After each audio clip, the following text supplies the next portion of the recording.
তো ছাত্র এবং ছাত্রীরা, তোমরা সবাই নিশ্চয়ই ঘরে আছো, সুস্থ আছো, সুরক্ষিত আছো।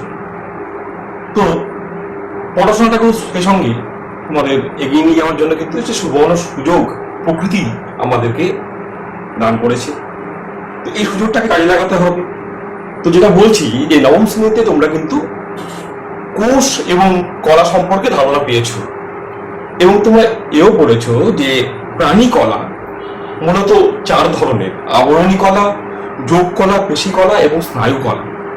তো এই যে আবরণী কলা, যার ভিত্তি পর্দার উপরে কোষগুলো প্রতিস্থাপিত, এই যে আবরণী কলা কিন্তু মূলত 2 ধরনের: সরল আবরণী কলা এবং যৌগিক বা স্তরীভূত আবরণী কলা।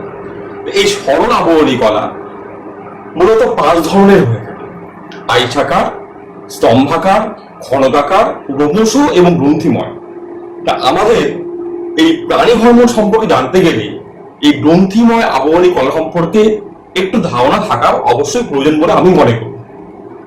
তার কারণ এই যে গ্রন্থি অর্থাৎ অনেকগুলো কোষ সমষ্টি একসঙ্গে মিলে বিভিন্ন রস ক্ষরণ করে, এবং এই রসগুলো হতে পারে বর্জ্য পদার্থ, হতে পারে উৎসেচক, হতে পারে হরমোন।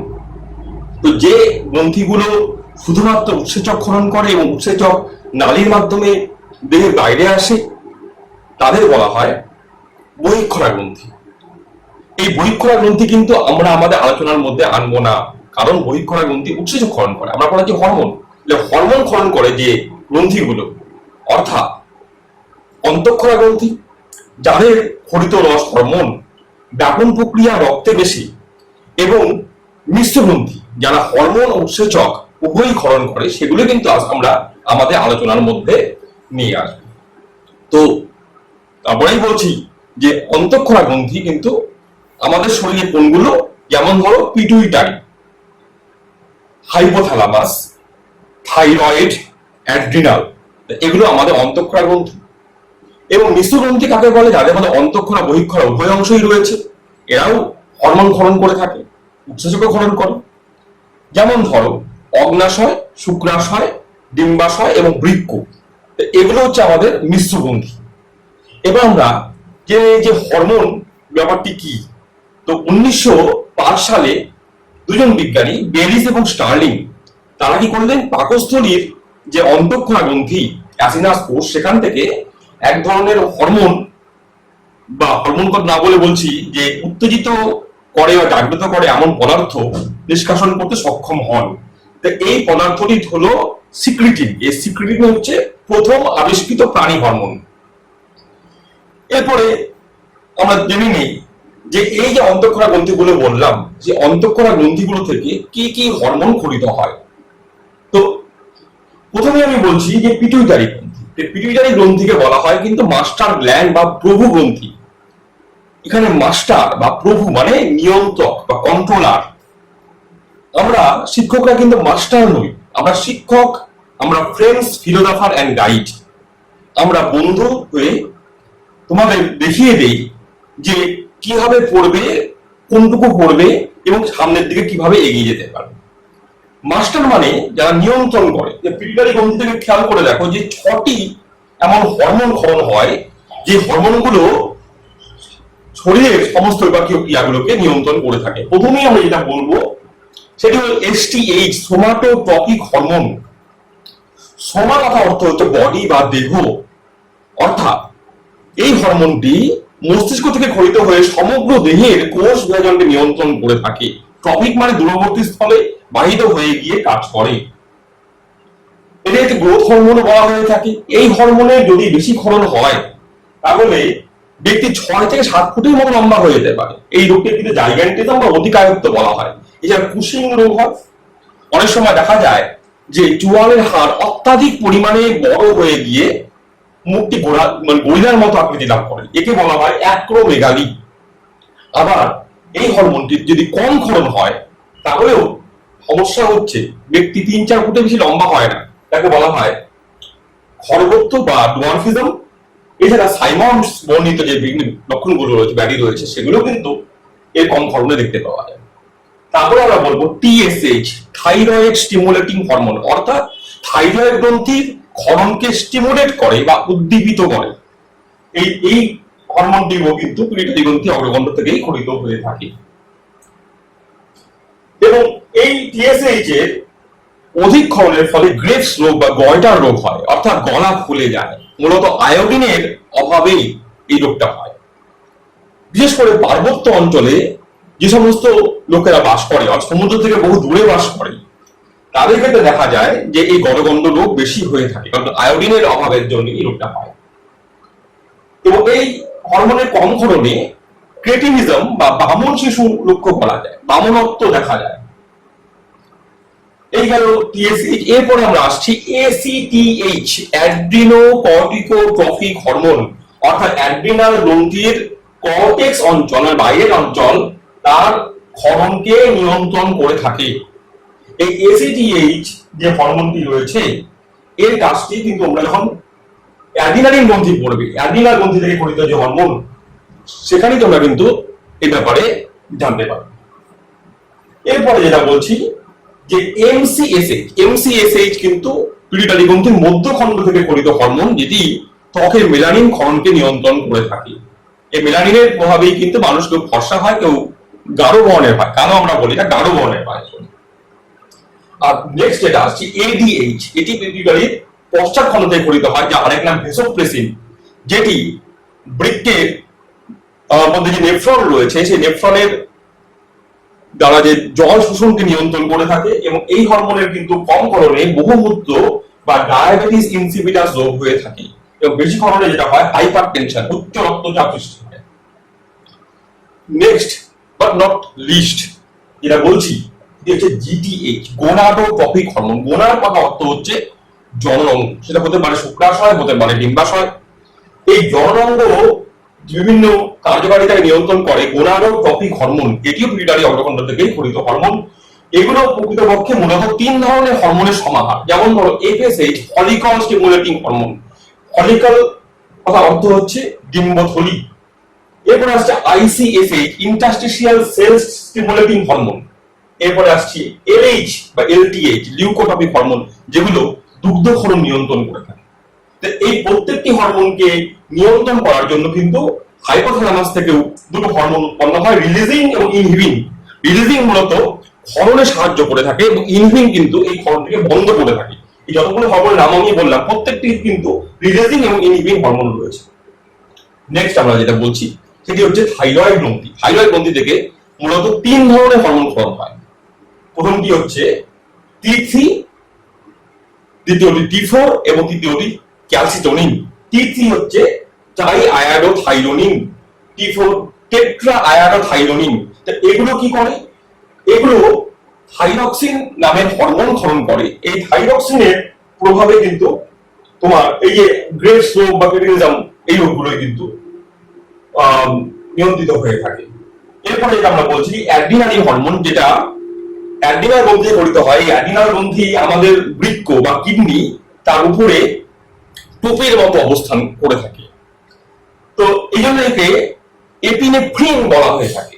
তো অ্যাড্রিনাল গ্রন্থি থেকে কিন্তু অ্যাড্রিনালিন নামের একটি হরমোন খরিত হয়ে থাকে। তোমাদের একটু বলা হয়নি থাইরয়েড গ্রন্থি যেটা, একে কিন্তু গলগ্রন্থি বলা হয়ে থাকে, যেহেতু এটা গলায় ট্রাকিয়ার দুপাশে অবস্থান করে, তাই এদের গলগ্রন্থি বলা হয়ে থাকে।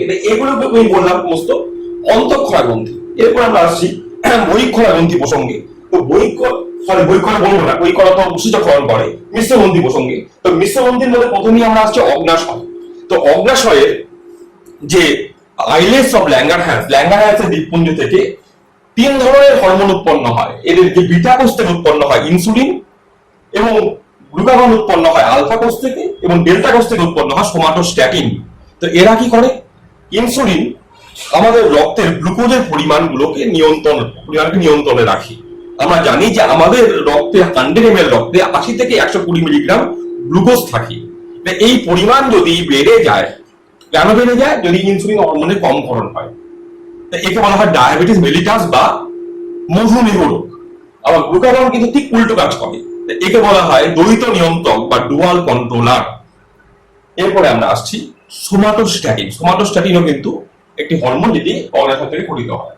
এছাড়া শুক্রাশয়ও কিন্তু আমাদের মিশ্র গ্রন্থির উদাহরণ। শুক্রাশয় থেকেও কিন্তু টেস্টোস্টেরন নামের হরমোন উৎপন্ন হয় যেটা পুরুষালী লক্ষণের প্রকাশ করে থাকে, এবং আমাদের পুরুষের শুক্রাণু কিন্তু ক্ষরণে উদ্দীপিত করে থাকে। ডিম্বাশয়ে থেকে উৎপন্ন হয় ইস্ট্রোজেন, প্রজেস্টেরন, রিল্যাক্সিন। ইস্ট্রোজেন মূলত গ্রাফিয়ান ফলিকল বা পরিণত ডিম্বথলি থেকে উৎপন্ন হরমোন, এবং যেটি মাসিক কার্যচক্র নিয়ন্ত্রণ করে থাকে।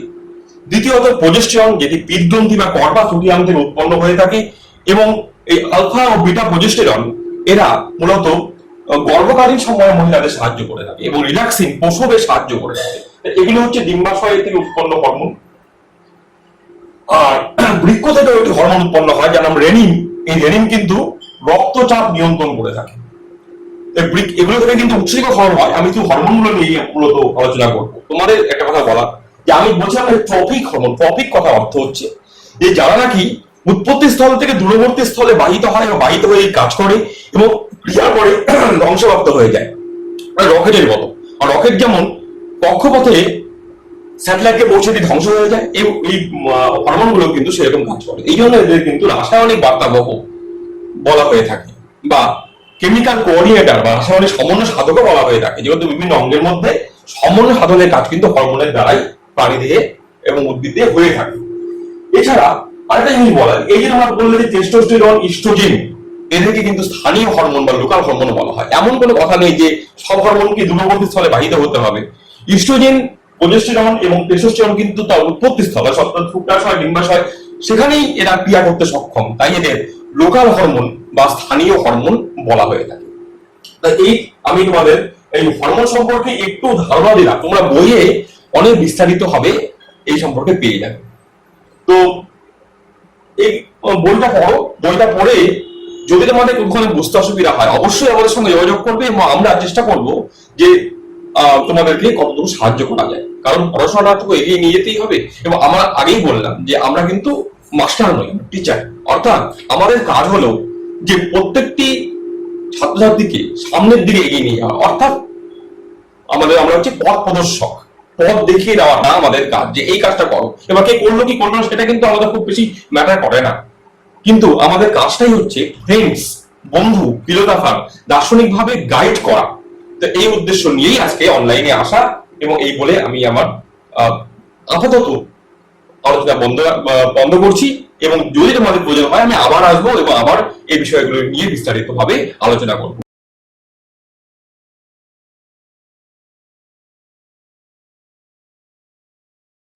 আজকে আমি প্রাণী হরমোন থেকে আসন্ন 2021 সালের মাধ্যমিক পরীক্ষার কথা মাথায় রেখে কিছু গুরুত্বপূর্ণ প্রশ্ন তোমাদের সাথে আলোচনা করব। আমার মনে হয় এই প্রশ্নগুলো পড়লে তোমাদের ধারণা যেমন পরিষ্কার হবে, এবং তোমরা অনেক প্রশ্ন পরীক্ষায় কমনও পাবে। তো প্রথম যে প্রশ্ন, সেটা হচ্ছে হরমোনকে রাসায়নিক সমন্বয় সাধক বলা হয় কেন? তাই এর ভালো উত্তর কেমন হতে পারে, যে হরমোন রাসায়নিক বার্তা সৃষ্টির মাধ্যমে বহুকোষী জীবের বিভিন্ন কোষ, কলা ও অঙ্গের মধ্যে এক রাসায়নিক সংযোগ স্থাপন করে। এই কারণে হরমোনকে রাসায়নিক সমন্বয় সাধক বা কেমিক্যাল কোঅর্ডিনেটর বলা হয়ে থাকে। তো দ্বিতীয় প্রশ্ন, যে হরমোনকে রাসায়নিক দূত বা বার্তাবহ বা কেমিক্যাল মেসেঞ্জার বলা হয় কেন? এর ভালো উত্তর, অধিকাংশ হরমোন লক্ষ্যস্থল বা টার্গেট অর্গানের কলাকোষের কোষপর্দায় অবস্থিত কোনো গ্রাহকের সঙ্গে যুক্ত হয়ে এক রাসায়নিক বার্তা বা সংকেতের সৃষ্টি করে। এই বার্তা বা সংকেত পরবর্তীকালে দ্বিতীয় রাসায়নিক সংকেত বা বার্তা সৃষ্টির মাধ্যমে লক্ষ্য কোষের কলাকোষে শারীরবৃত্তীয় কাজের একমাত্রিক বা কোয়ান্টিটেটিভ পরিবর্তন ঘটায়। এই কারণে হরমোনকে রাসায়নিক দূত বা কেমিক্যাল মেসেঞ্জার বলা হয়।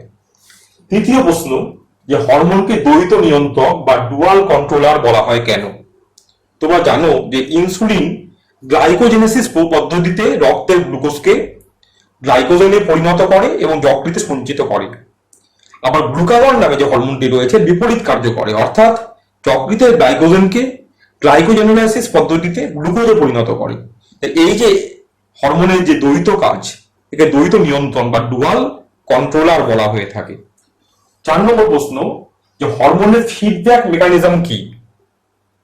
তো এটা উদাহরণটা দিয়ে দেবে, তাহলেই তোমার উত্তরটা পাওয়া যাবে। যে থাইরয়েড গ্রন্থি থেকে অধিক মাত্রায় যখন থাইরক্সিন হরমোন নিঃসৃত হয়, তখন পিটুইটারি গ্রন্থি থেকে নিঃসৃত যে থাইরয়েড স্টিমুলেটিং হরমোন টিএসএইচ, তার ক্ষরণ কিন্তু অত্যন্ত কমে যায়, এবং এর ফলে থাইরক্সিনের ক্ষরণ কমে স্বাভাবিক অবস্থা আবার ফিরে আসে। তা একে বলা হয় ফিডব্যাক মেকানিজম। পরবর্তী প্রশ্ন, খুব ইম্পর্টেন্ট কোশ্চেন, 5 নম্বর কোশ্চেন, যে পিটুইটারিকে প্রভগ্রন্থি বা মাস্টার গ্ল্যান্ড বলা হয় কেন? তো পিটুইটারি গ্রন্থি তোমরা জানো যে আমাদের মস্তিষ্কের স্ফেনয়েড অস্থির শিরাটাস্তিকা প্রকোষ্ঠে ইনফান্ডিবুলাম দিয়ে যুক্ত থেকে অবস্থান করে। এই পিটুইটারি গ্রন্থি থেকে অন্ততপক্ষে 6টি হরমোন নির্গত হয় বা তার বেশি হরমোন নির্গত হয়। সেই হরমোনগুলো জীবের স্বাভাবিক বৃদ্ধি যেমন নিয়ন্ত্রণ করে, ঠিক তেমন অন্যান্য অন্তঃক্ষরা গ্রন্থির ক্ষরণও কিন্তু নিয়ন্ত্রণ করে থাকে। তাই এই কারণে পিটুইটারিকে প্রভুগ্রন্থি বা মাস্টার গ্ল্যান্ড বলা হয়ে থাকে। এরপর 6 নম্বর প্রশ্ন দেখো, থাইরয়েডকে গলগ্রন্থি বলে কেন? তো স্বাভাবিকভাবে থাইরয়েড গ্রন্থি কিন্তু আমাদের গলায় অবস্থান করে, এবং গলার মূলদেশে এবং ট্রাকিয়ার 2nd থেকে 4th, দ্বিতীয় থেকে চতুর্থ তরুণাস্থির সামনে আমাদের ট্রাকিয়া এবং বাকযন্ত্র ল্যারিংস তার সন্ধিস্থলে অবস্থান করে, এবং এই কারণেই কিন্তু এই গ্রন্থিটিকে, থাইরয়েড গ্রন্থিকে কিন্তু গলগ্রন্থি বলা হয়ে থাকে। এরপরে প্রশ্ন, থাইরক্সিন হরমোনকে বলা হয় ক্যালোরিজেনিক হরমোন কেন বলে? তার কারণ থাইরক্সিন হরমোন কি করে, কলাকোষে অক্সিজেন গ্রহণের হার বাড়িয়ে দেয় এবং শক্তি উৎপন্ন করে, এবং এর ফলে বেসাল মেটাবলিক রেট বা মৌল বিপাক হার 30% পর্যন্ত বেড়ে যায়। যেহেতু ক্যালোরি উৎপন্ন করে, তাই এই জন্য একে বলা হয় ক্যালোরিজেনিক হরমোন। এরপরে প্রশ্ন, যে অ্যাড্রিনালকে এপিনেফ্রিন বলা হয় কেন? তোমরা জানো যে বৃক্কের গঠনগত একককে বলা হয় নেফ্রন। তো যেহেতু অ্যাড্রিনাল গ্রন্থি বৃক্কের মাথায় টুপির মতো অবস্থান করে, তাই একে এপিনেফ্রিন বা উপবৃক্কীয় হরমোনও কিন্তু বলা হয়ে থাকে। এরপরে আমরা বলবো যে অ্যাড্রিনালিনকে জরুরিকালীন বা আপদকালীন বা ইমার্জেন্সি হরমোন কেন বলা হয়?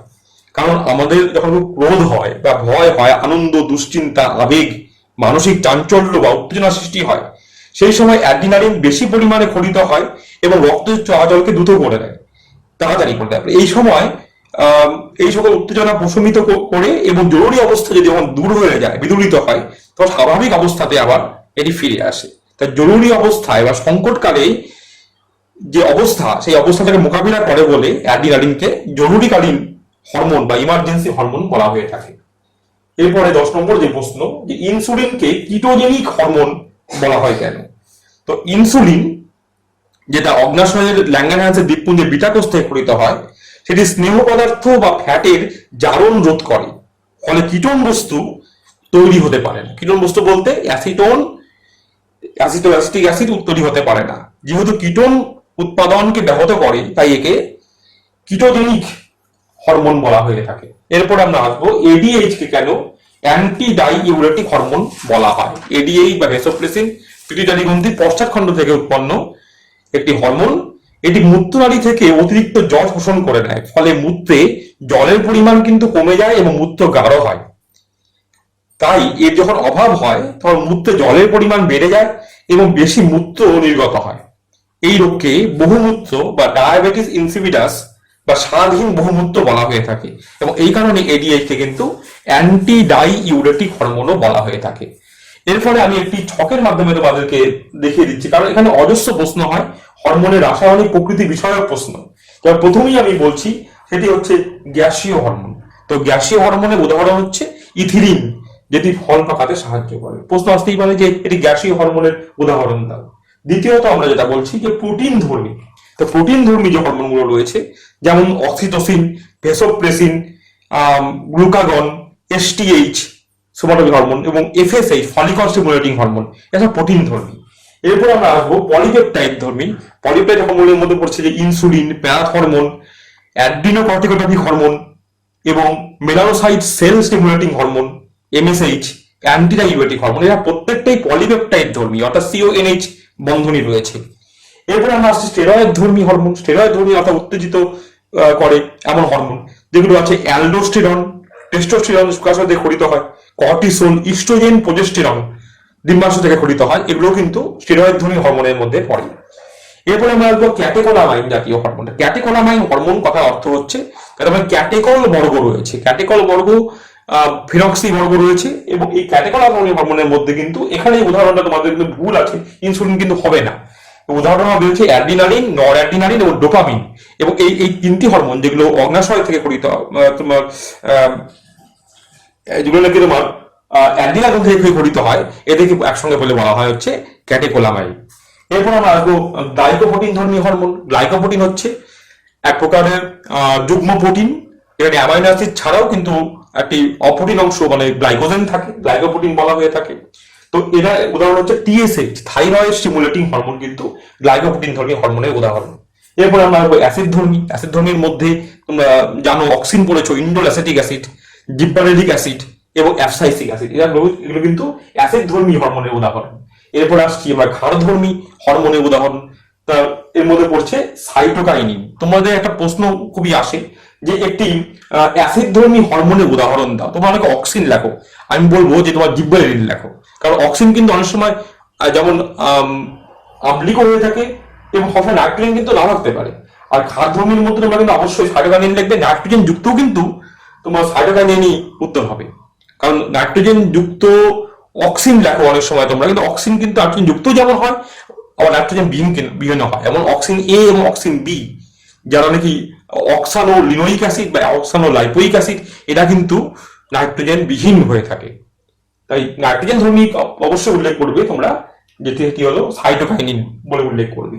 এরপরে আমরা যেটা বলবো সে লিপিড ধর্মী যে হরমোনের উদাহরণ সেটি কিন্তু প্রোস্টাগ্ল্যান্ডিন। তো এই হচ্ছে আমরা বিভিন্ন প্রশ্নগুলো আলোচনা করলাম। আশা করছি যে এখান থেকে অনেক প্রশ্নই তোমরা কমন পাবে। তো তোমাদের যাতে মাধ্যমিকে কাজে লাগে, তাই সেই উদ্দেশ্য নিয়েই তোমাদের এই ভিডিওটি আমার পোস্ট করা। কেমন লাগলো অবশ্যই জানাবে।